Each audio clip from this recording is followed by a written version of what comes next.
Puji Tuhan, Shalom, Assalamualaikum, Om Swastiastu, Namo Buddhaya, salam kebajikan, dan salam cinta damai dari saya, Perianto Zamasi. Nah, Bapak Ibu, Saudara-saudari dimanapun berada pada kesempatan siang hari ini, kali ini saya sedang berada di Tanah Karo, tepatnya di Kaban Jahe. Ya, dan di video saya kali ini saya akan membagikan kepada kita semua teman-temannya bagaimana kondisi terkini ya atau kondisi sebelum diberlakukannya gencatan senjata yang memang sudah disepakati antara Israel dengan Hamas ya. Dan sebelum kita melihat bagaimana kelanjutan soal berlangsungnya yang namanya gencatan senjata yang memang dimulai hari ini, tetapi pada kesempatan ini saya terlebih dahulu membagikan kepada kita semua teman-temannya bagaimana sebenarnya kondisi wilayah Israel hari-hari ini.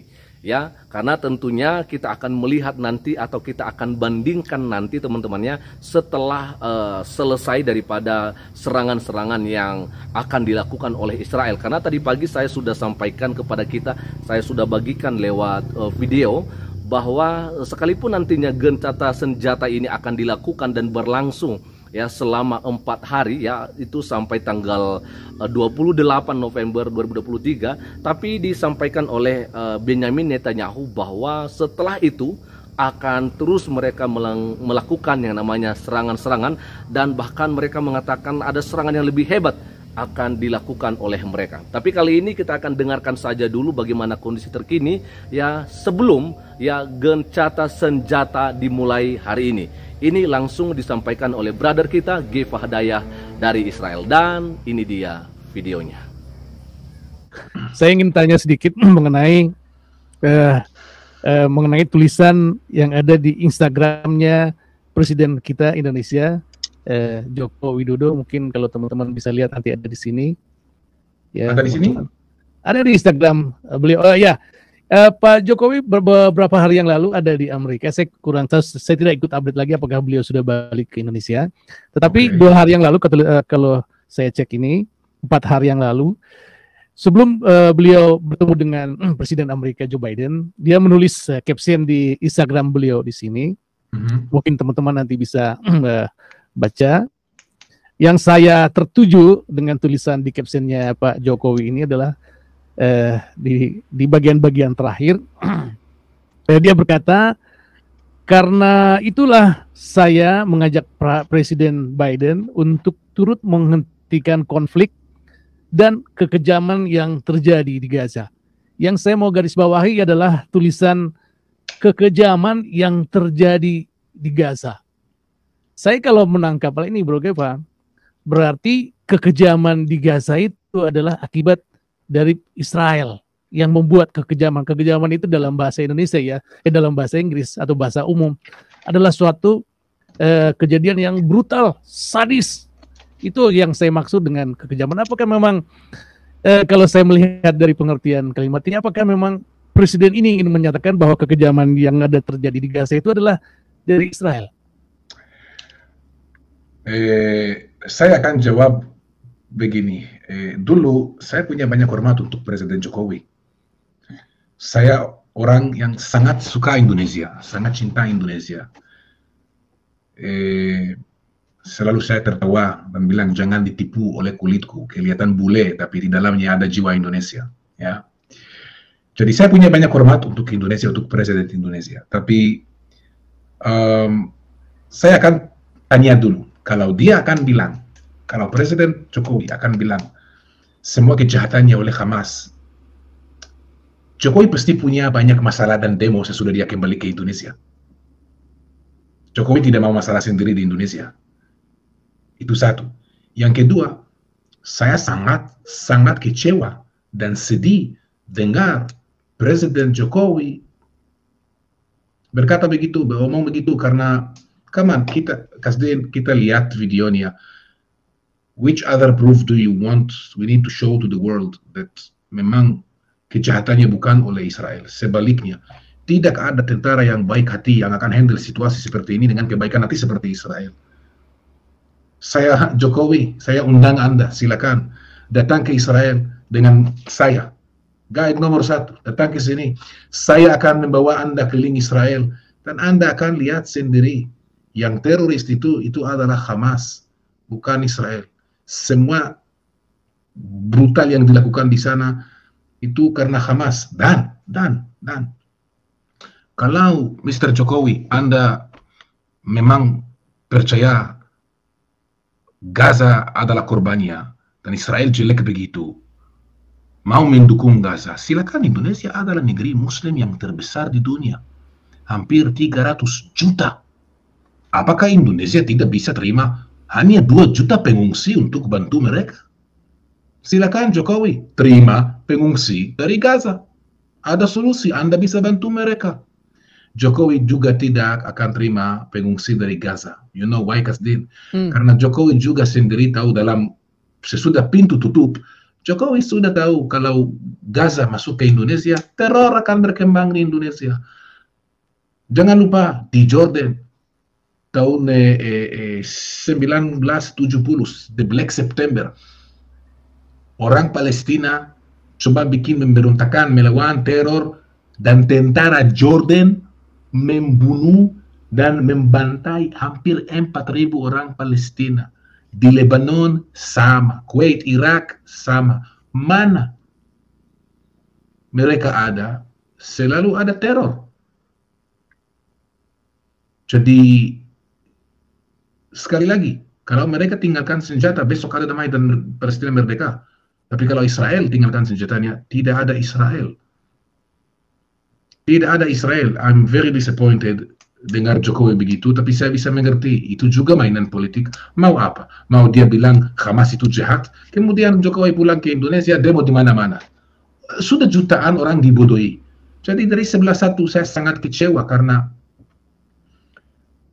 kalau dia ikut kebohongannya, walaupun itu dari alasan politik, itu juga dukung teror. Sorry, itu juga dukung teror. Jadi dari sebelah satu saya mengerti karena politik dia punya sendiri, di politiknya sendiri yang di negerinya dia, negeri Indonesia. Tapi dari sebelah dua saya sangat kecewa, sangat kecewa. Mau bantu Palestina, jangan ngomong. Silakan terima 2 juta Palestina, and let's see what happened. Ya, ya sudah sekitar 1 jam 30 menit kita. Ya, sekali lagi, sebelum kita selesai, sekali lagi, saya punya banyak hormat untuk Jokowi. Semoga dia lebih berani untuk mendukung kebenaran.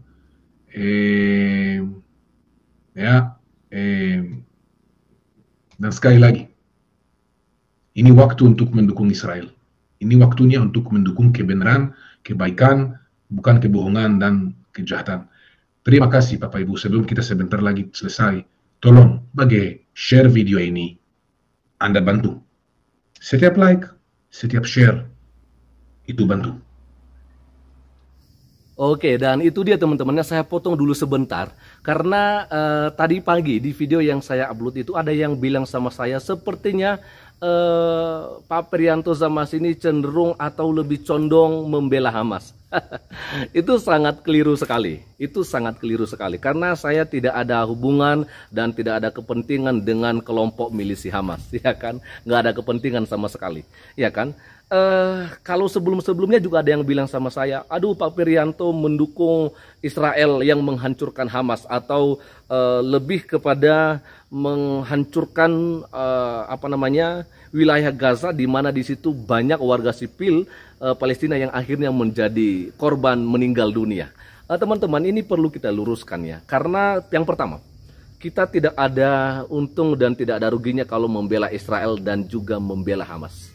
Tapi soal bagaimana keterikatan kita soal Israel itu memang itu sulit untuk dipisahkan. Ya, karena memang Tuhan kita Yesus Kristus itu kan lahir ya dari orang Israel, dari keturunannya Yakub, dari keturunannya Israel, dan itu sebabnya kita tahu bagaimana persisnya sejarah tentang orang Israel itu. Ya, jadi ini perlu saya sampaikan, bukan berarti kita membela apa yang dilakukan oleh Israel hari-hari ini yang akhirnya banyak yang meninggal dunia warga Palestina. Jadi kita tidak bela Israel soal serangan-serangan itu. Lalu yang kedua, apalagi soal Hamas? Karena saya sudah ngerti dan paham sekali kalau Hamas ini ya kan jelas itu diklaim oleh beberapa negara termasuk Arab Saudi, ya kan? kalau kelompok milisi Hamas ini adalah kelompok garis keras atau teroris begitu teman-teman ya. Jadi ya nggak mungkin banget lah ya kan, nggak mungkin banget kita berpihak ya kepada kelompok milisi Hamas. Yang pasti di sini kita rindukan perdamaian ya, karena Yesus Kristus mengajarkan perdamaian. Jadi kita nggak mendukung Israel dalam hal serangan ini ya, tetapi kalau itu harus terjadi, maka saya sampaikan bahwa itu adalah memang sudah nubuatan. Dan kalau nubuatan itu sudah ada, maka semuanya pasti akan terjadi atau digenapi. Jadi kalaupun nantinya mungkin ya, tadi pagi juga saya sudah sampaikan begitu, kalaupun mungkin memang Israel akan terus melakukan serangan-serangan seperti apa yang disampaikan oleh Pak Benyamin Netanyahu, maka itu memang ya harus diterima oleh siapapun juga. Karena itu memang sudah dinubuatkan jauh ribuan tahun sebelumnya. Oke, dan kita akan lanjut saja untuk mendengarkan apa yang disampaikan oleh brother kita Gefa Daya dari Israel. Terima kasih. Ada pertanyaan terakhir sebelum kita selesai? Oke, ada satu lagi ya, hal-hal yang ringan. Teman-teman, kita tahu bahwa Bro Gefa ini adalah seorang guide ya di Israel. Tentu beliau itu sangat memahami sejarah ya yang ada di Israel, baik sejarah kuno yang ada di Alkitab maupun juga sejarah modern masa kini. Dan itu juga nanti kita harapkan mudah-mudahan Bro Gefa pada waktu bisa live bersama kita untuk menerangkan sejarah-sejarah yang ada di Israel. Tapi ya kita berharap nanti bisa live ya Bro ya. Selalu dengan senang hati. Oke, tadi sudah ada disinggung mengenai perkembangan umum saat ini di Israel sudah membaik dan tidak ada lagi sirene yang menyambut bom rudal dari Gaza. Betul di pusat di daerah wisata tidak ada lagi. Itu aman. Kalau ada orang yang mau ke Israel, aman kembali ke Israel. Minggu depan saya harusnya bawa grup dan itu juga cara paling bagus untuk satu mendukung Israel. Yang kedua untuk lihat sendiri, datang sendiri dan lihat apa yang benar. Media melakukan perang ini seperti semua Israel perang. Nah, awalnya ada kacau. Perangnya itu hanya di selatan Israel, pusat Yerusalem, Galilea aman. Boleh datang. Sebaliknya saya mendesak. Sesudah kondisi sudah aman, saya mendesak datang ke Israel. Lihat apa yang benar, mendukung Israel. Dan bisa lihat, tidak ada yang sempurna. Sekali lagi, Israel tidak sempurna. Tidak ada yang sempurna. Juga Israel ada kesalahan. Harus jujur. Tapi kalau bandingkan, saya belum pernah lihat tentara yang baik hati seperti Israel.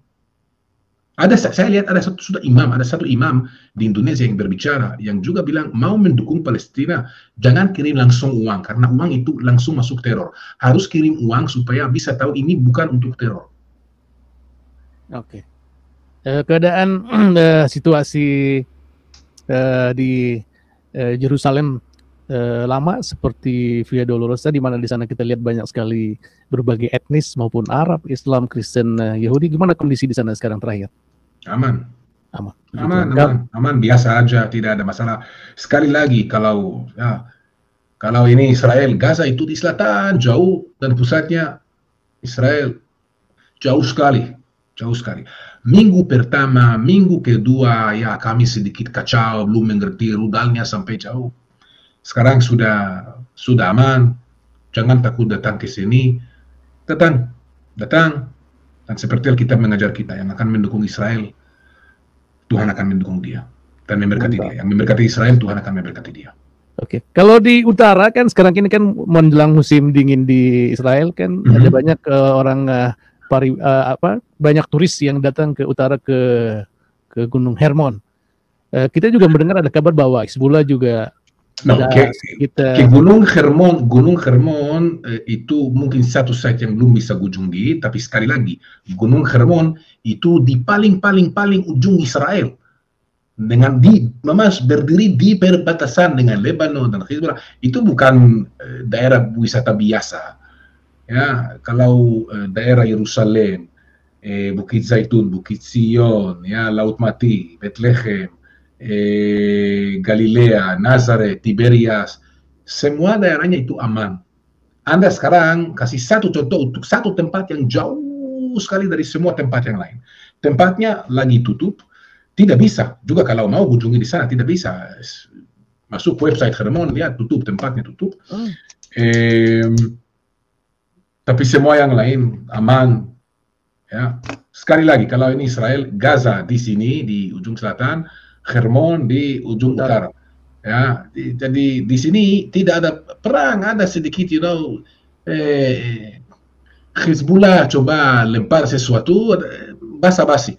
Di sini memang Hezbollah tidak ikut perangnya hanya di Gaza dan jauh sekali dari pusat, dari daerah ini. Dan biasanya kalau orang Indonesia datang ke Israel, mereka di pusat. Oke. Tadi juga menyambung dengan pintu masuk ke Israel dari bagian selatan atau dari bagian Sinai yang juga berdekatan dengan Gaza. Gimana situasi di sana? Bisa masuk dari selatan, bisa masuk dari timur, bisa mungkin bisa masuk dari Tel Aviv juga, bisa masuk biasa. Oke. Ada kabar mengenai masuk dari Mesir barangkali lewat bisa banyak yang juga masuk dari Jordan. Mereka mungkin rasa paling aman, tapi bisa masuk dari setiap sisi, bisa masuk. Minggu depan saya harus dapat grup yang masuk dari Jordan. Itu ya, mereka masuk dari aman, dari Jordan, masuk dari Jordan dan turun. Ada notis pengumuman dari Kementerian Pariwisata Israel bahwa sudah aman untuk turis masuk. The facts yang kalau kantor wisata tidak tutup perbatasan, masih buka gerbangnya untuk wisata, ini buktian sendiri kantor wisata mendukung orang masuk, itu juga bantu menjelaskan karena orang di luar dunia mereka dengar sesuatu, datang ke sini lihat apa yang benar, baru menceritakan kepada yang lain. Tapi Indonesia itu cerita lain karena masuk Israel harus ada visa. Israel dan Indonesia belum ada hubungan diplomatik. Kalau Israel setuju orang Indonesia akan masuk, artinya Israel tidak punya masalah. Sebaliknya, Israel terima. Mantap. Jadi tidak ada masalah ya. Jadi teman-teman yang bergerak di bidang turisme di Indonesia, teman-teman agen sudah bisa membuat program ya. Teman-teman bisa masuk sana dan aman ya bro ya. Aman, datanglah kita jalan-jalan bersama. Lihat Israel, tanah suci, tanah Alkitab, tanah terjanji, tanah susu dan madu. Oke teman-teman, jadi segitu aja dulu yang bisa saya bagikan kepada kita semua pada kesempatan siang hari ini. Dan ya harapan saya Bapak Ibu saudara-saudari semuanya bisa mengerti dengan apa yang saya sampaikan. Kita berdoa ya, karena kita memang diajarkan Tuhan Yesus seperti begitu. Ya kan, kalau orang Yahudi atau orang Israel kenal atau paham soal mata ganti mata, gigi ganti gigi. Tapi Yesus berkata, tetapi aku berkata kepadamu, kasihilah musuhmu dan berdoalah bagi mereka yang menganiaya kamu. Jadi soal kejahatan apapun itu, saya pribadi tidak pernah mau untuk mendukung perbuatan seperti itu. Tapi saya berdoa kiranya ada perdamaian. Ya, kiranya tidak lagi bertambah yang namanya korban. Ya, soal serangan-serangan yang akan terjadi. Tapi itu pun semua tergantung daripada kedaulatan Tuhan. Karena ya jelas sekali bagi Israel mereka memang seperti begitu dan sudah dinubuatkan soal itu. Jadi apapun yang akan terjadi ke depan saya mohon jangan bawa-bawa saya ke dalam. Saya tidak membela Israel dan apalagi saya betul-betul tidak pernah membela Hamas, ya kan? Jadi itu aja dulu yang bisa saya bagikan kepada kita semua pada kesempatan siang hari ini teman-teman. Dan jelas tadi sudah disampaikan oleh brother kita Gev Hadayah bahwa sebenarnya Israel aman-aman aja, ya kan? Tidak ada masalah. Ya memang kadangkala banyak orang yang membuat onar, yang membuat masalah. Akhirnya kita mungkin mendengarkan cerita-cerita yang seperti begitu, yang mengklaim bahwa Israel begitu begini dan sebagainya, orangnya begini-begini dan sebagainya. Ya kita tidak ambil pusing semuanya itu, karena jelas kita dengar cerita ini bukan dari orang lain tapi langsung dari orang Israel yang juga tinggal di Israel itu sendiri. Oke, selamat siang dan Tuhan Yesus memberkati kita semua. Shalom. Assalamualaikum, Om Swastiastu, Namo Buddhaya, salam kebajikan dan salam cinta damai dari saya, Perianto Zamasi.